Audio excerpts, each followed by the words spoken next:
اب ان کو مزید موقع نہ دیا جائے کہ یہ انٹرا پارٹی الیکشنز کے نام پہ ایک نئی مہم جوئی کریں، کیونکہ یہ اب عادی ہو چکے ہیں۔ جب تک ان کو روکا نہ جائے اور الیکشن کمیشن اس میں مداخلت کرے، آگے جانے کا ایک ہی راستہ ہے کہ پی ٹی آئی کے جو فاؤنڈنگ چیئرمین ہے وہ ایک وکیل نامزد کریں، ہم ایک وکیل نامزد کرتے ہیں، ہم ایک بات چیت کا عمل شروع کرتے ہیں، اس میں انٹرا پارٹی الیکشنز کے حوالے سے تمام معاملات طے کریں گے۔ میں نے یہ بھی مطالبہ کیا ہے کہ ان کے خلاف کنٹمپٹ کی کارروائی شروع کی جائے۔ یہ دانستہ طور پہ ہم جیسے لوگوں کو جو پارٹی کے بانی ہیں ان کو اس عمل سے دور اس لیے رکھنا چاہتے ہیں کہ یہ پارٹی جو ہے یہ چند ایک مخصوص ٹولے کے قبضے میں ہے جو اسے اپنے اقتدار کے لیے استعمال کرتی ہے، اور یہ ٹولہ نہیں چاہتے، یہ جانتے ہیں، ان کو خوف ہے مجھ سے، یہ جانتے ہیں کہ میں اپنے لیے کوئی عہدہ نہیں مانگ رہا۔ مجھے بڑے افسوس سے کہنا پڑتا ہے کہ آج ایک بار پھر ہمیں پاکستان تحریک انصاف نے جو انٹرا پارٹی الیکشن کے حوالے سے تازہ ترین فراڈ جو کوشش کی ہے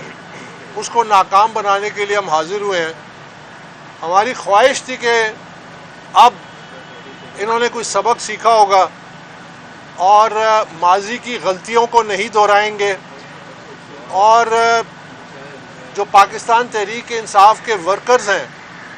ان کی جو ایک بنیادی آئینی ان کا حق ہے کہ وہ اپنی قیادت کا انتخاب کریں، اس حق سے دوبارہ محروم نہیں کریں گے۔ اور ایک پارٹی جو صبح شام دھاندلی کے حوالے سے واویلا کرتی ہے کہ ان کا مینڈیٹ چرایا گیا، شاید وہ سبق سیکھ کر وہ حق اپنے ورکروں کو دینے کے لیے بھی تیار ہو جائے۔ لیکن جیسے میں نے کہا کہ مجھے افسوس ہے کہ یہ جو تازہ ترین انٹرا پارٹی الیکشن کے نام پہ فراڈ ہوا ہے یہ ہرگز قابل قبول نہیں ہے، اور اس کو آج ہم نے اپنے انفرادی طور پہ ایز پی ٹی آئی ممبر ہم نے اس کو چیلنج کیا ہے، اور الیکشن کمیشن میں ایک تازہ کمپلینٹ ابھی داخل کی ہے جس کی کچھ تفصیلات میں آپ کے سامنے بھی رکھوں گا۔ سب سے پہلے مجھے کہا جاتا ہے کہ آپ پاکستان تحریک انصاف کے اب انٹرا پارٹی الیکشن میں کیوں شرکت نہیں کر رہے، آپ نے اپنے پینل کا کیوں نہیں اعلان کیا؟ تو میں اپنی ذاتی طور پہ اپنی ذات کے حوالے سے یہ کہنا چاہتا ہوں کہ میں نے 2 فروری کو ایک پریس کانفرنس کی تھی، جس پریس کانفرنس میں میں نے ایک مصالحت کا راستہ اختیار اپنایا تھا، اور میں نے یہ کہا تھا کہ یہ تمام معاملات جو ہیں ان کو افہام و تفہیم سے طے کیا جا سکتا ہے، اور ہم نے یہ ڈیمانڈ بھی کی تھی کہ پی ٹی آئی کے جو فاؤنڈنگ چیئرمین ہیں وہ ایک وکیل نامزد کریں۔ ہم ایک وکیل نامزد کرتے ہیں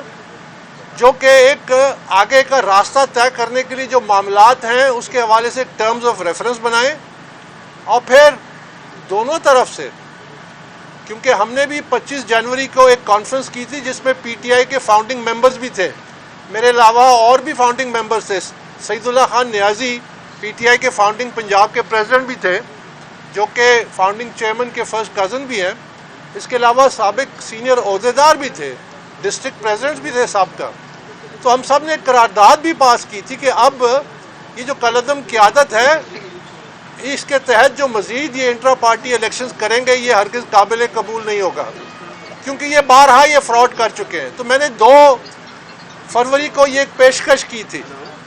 اور مجھے دکھ سے کہنا پڑتا ہے کہ لوگ کہتے ہیں کہ جی آپ اس الیکشن میں کیوں نہیں حصہ لے رہے، تو میں ان کی توجہ دلانا چاہتا ہوں کہ مجھے دانستہ طور پہ اس انٹرا پارٹی الیکشن کے عمل سے دور رکھا گیا، اور اس کی دستاویزی ثبوت یہ ہے کہ 2 فروری کو پاکستان تحریک انصاف نے ایک پریس ریلیز جاری کی میرے نام سے، جس میں انہوں نے یہ دعویٰ کیا کہ اکبر ایس بابر جو ہے اس کو پارٹی سے نکال دیا گیا ہے 26 ستمبر 2011 میں، اور یہ کہ دھمکیاں بھی دی اور غلیظ الزامات بھی لگائے۔ وہ پریس ریلیز پاکستان تحریک انصاف کی وہ ثبوت ہے کہ وہ مجھے اس انٹرا پارٹی الیکشن سے دور رکھنا چاہتے تھے۔ نہ صرف ثبوت ہے بلکہ سپریم کورٹ کا جو فیصلہ آ چکا ہے یہ اس کے کنٹمپٹ میں بھی ہے، کیونکہ جب سپریم کورٹ نے تاریخی فیصلہ دیا انٹرا پارٹی الیکشن کا، اس میں نہ صرف یہ تسلیم کیا کہ میں پی ٹی آئی کا فاؤنڈنگ ممبر ہوں، بلکہ یہ بھی تسلیم کیا کہ چونکہ کسی قسم کا کوئی شواہد پیش نہیں کی گئے تو یہ آج بھی پاکستان تحریک انصاف کے ممبر ہیں. تو یہ جو انہوں نے پریس ریلیز جاری کی جس میں انہوں نے کھلے عام الیکشن کمیشن آف پاکستان کے فیصلے، اسلام آباد ہائی کورٹ کے فیصلے اور یہ جو آخری سپریم کورٹ کا فیصلہ تھا یہ اس کے کنٹیمپٹ میں ہے. تو آج جو ہم نے درخواست دی ہے اس میں میں نے یہ بھی مطالبہ کیا ہے کہ ان کے خلاف کنٹیمپٹ کی کارروائی شروع کی جائے. یہ دانستہ طور پہ ہم جیسے لوگوں کو جو پارٹی کے بانی ہیں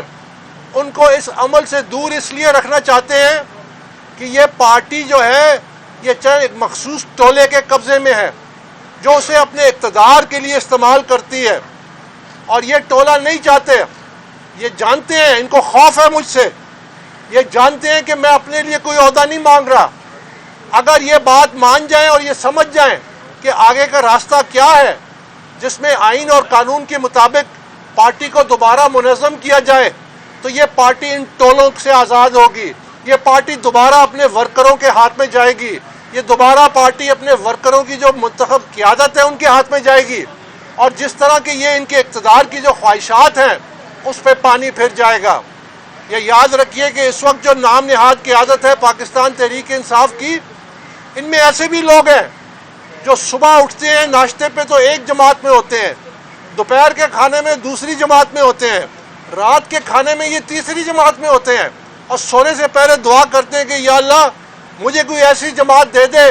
کہ جس سے میرے وارے نیارے ہو جائیں. اور آپ کے سامنے ہیں یہ شخصیات، تو یہ کبھی بھی نہیں چاہیں گے کہ یہ جماعت اپنے بنیادی اصولوں پہ دوبارہ جائے. ساتھ ہی ساتھ میں یہ کہنا چاہتا ہوں کہ ہم نے جو ابھی میں نے درخواست دی ہے اس میں یہ بھی ہم نے لکھا ہے کہ جب الیکشن کمیشن آف پاکستان نے 22 دسمبر کو پاکستان تحریک انصاف کے انٹرا پارٹی الیکشنز کو کالعدم قرار دیا، ساتھ ہی انہوں نے لکھا کہ فارم 65 جس کے تحت اس نام نہاد قیادت نے تمام عہدوں کی بندربان کی تھی چیئرمین سے لے کے نیچے تک، اس کو بھی ریجیکٹ کیا الیکشن کمیشن آف پاکستان نے. اور جب سپریم کورٹ آف پاکستان نے 13 جنوری کے تاریخی فیصلے میں اس الیکشن کمیشن کے فیصلے کی توثیق کی تو یہ بات ثابت ہو گئی کہ یہ تمام قیادت کالعدم ہے، خود ساختہ ہے. یہاں تک کہ سپریم کورٹ کے فیصلے میں صفحہ نمبر 14 میں لکھا بھی ہے کہ سیلف اپوائنٹڈ چیئرمین، یعنی خود اپنے آپ کو نامزد کردہ چیئرمین، ان کا نام بھی لکھا ہے. تو یہ قیادت کالعدم ہے، یہ خود ساختہ ہے، یہ غیر قانونی ہے. ان کا کوئی حق نہیں پہنچتا کہ پاکستان تحریک انصاف کے مستقبل کے بارے میں ایسے فیصلے کرے کہ وہ پارٹی میں ایک اور نام نہاد انٹرا پارٹی الیکشنز کا ڈرامہ کرے. نہ صرف یہ بلکہ یہ کالعدم قیادت کا قانونی اختیار ہی نہیں ہے کہ وہ کسی اور جماعت بشمول سنی اتحاد کونسل سے کسی قسم کا معاہدہ کرے. یہ معاہدہ بھی غیر قانونی ہے، یہ معاہدہ بھی کالعدم ہونے جائے گا انشاءاللہ، کیونکہ یہ ورکروں کی خواہشات کے مطابق نہیں ہے. یہ قانونی طور پہ ان کا اختیار ہی نہیں ہے کہ کسی اور جماعت سے یہ اس قسم کا معاہدہ کرے. ہم نے یہ بات بھی اس پٹیشن میں اس کا میں نے ذکر کیا ہے. ساتھ ہی ساتھ سپریم کورٹ آف پاکستان کا جو فیصلہ تھا 13 جنوری کو، اس کے بعد پاکستان تحریک انصاف نے اس فیصلے کو جو کہ انٹرا پارٹی الیکشنز کے حوالے سے تھا اس کو سپریم کورٹ میں چیلنج کیا ہوا ہے.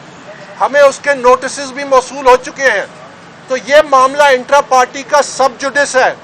اور ہائیسٹ عدالت میں سب جوڈس ہے. جو معاملہ قانونی طور پہ سب جوڈس ہوتا ہے اس پہ یک طرفہ کارروائی کوئی فریق کر ہی نہیں سکتا. تو پاکستان تحریک انصاف کی نام نہاد جو قیادت ہے، خود ساختہ جو قیادت ہے، انہوں نے یہ جو انٹرا پارٹی الیکشنز کرانے کا ایک اور ڈھونگ رچایا ہے. یہ معاملہ چونکہ سب جوڈس ہے تو یہ مزید اس میں اس کی غیر قانونی حقیقت اور غیر قانونی اس کی جو حقیقت سامنے آتی ہے. ہم نے اس کا بھی ذکر کیا ہے اپنی پٹیشن میں. ساتھ ہی ساتھ جیسا کہ میں نے کہا کہ یہ قیادت جو ہے یہ چاہتی ہے کہ اسی ٹولے کے قبضے میں رہے. اب پاکستان تحریک انصاف کا یہ چوتھا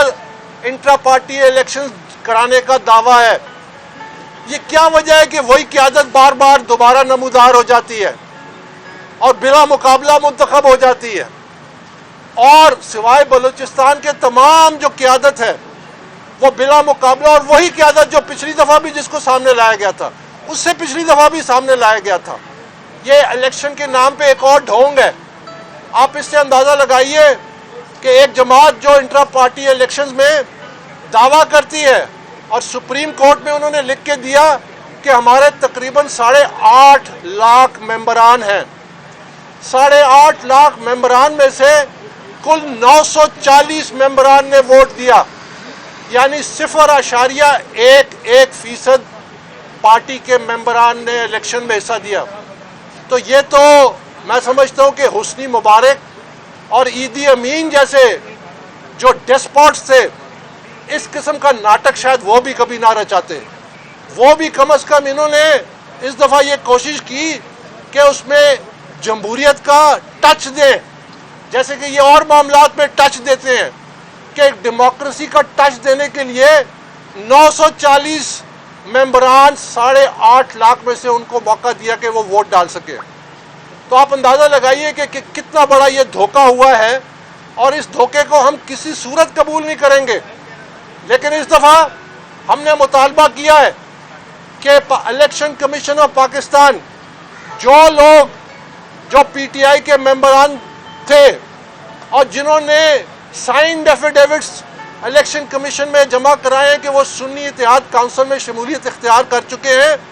ان کی پاکستان تحریک انصاف کی بنیادی رکنیت جو ہے اس کو منسوخ کیا جائے۔ اور ساتھ ہی ساتھ ہم نے یہ بھی مطالبہ کیا ہے کہ یہ لوگ پاکستان تحریک انصاف کے جو اثاثے ہیں، بشمول دفاتر، بشمول پاکستان تحریک انصاف کے نام پہ جو بینک اکاؤنٹس ہیں، ان کو فریز کیا جائے، کیونکہ یہ لوگوں کی امانت ہے۔ یہ جو لوگ اس وقت پاکستان تحریک انصاف میں برجمان ہیں، یہ جو سینٹرل آفس میں جو سنی اتحاد کونسل کے ممبران ہیں، وہ جا کے ان اثاثوں کو استعمال کرتے ہیں، وہاں پہ پریس کانفرنس کرتے ہیں، اور ساتھ ہی ساتھ پاکستان تحریک انصاف کے جو فنڈز ہیں اس کا غیر قانونی استعمال بند کیا جائے۔ ہم نے یہ بھی الیکشن کمیشن سے مطالبہ کیا ہے کہ اب ان کو مزید موقع نہ دیا جائے کہ یہ انٹرا پارٹی الیکشنز کے نام پہ ایک نئی مہم جوئی کریں، کیونکہ یہ اب عادی ہو چکے ہیں۔ جب تک ان کو روکا نہ جائے اور الیکشن کمیشن اس میں مداخلت کرے، جب تک الیکشن کمیشن اور پاکستان کے قوانین کے مطابق اور پاکستان تحریک انصاف کے آئین کے مطابق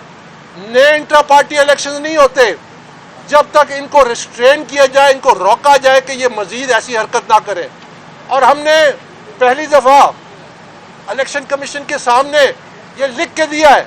ہم نے وے فارورڈ دیا ہے کہ آگے جانے کا ایک ہی راستہ ہے کہ پی ٹی آئی کے جو فاؤنڈنگ چیئرمین ہیں وہ ایک وکیل نامزد کریں، ہم ایک وکیل نامزد کرتے ہیں، ہم ایک بات چیت کا عمل شروع کرتے ہیں، اس میں انٹرا پارٹی الیکشنز کے حوالے سے تمام معاملات طے کریں گے۔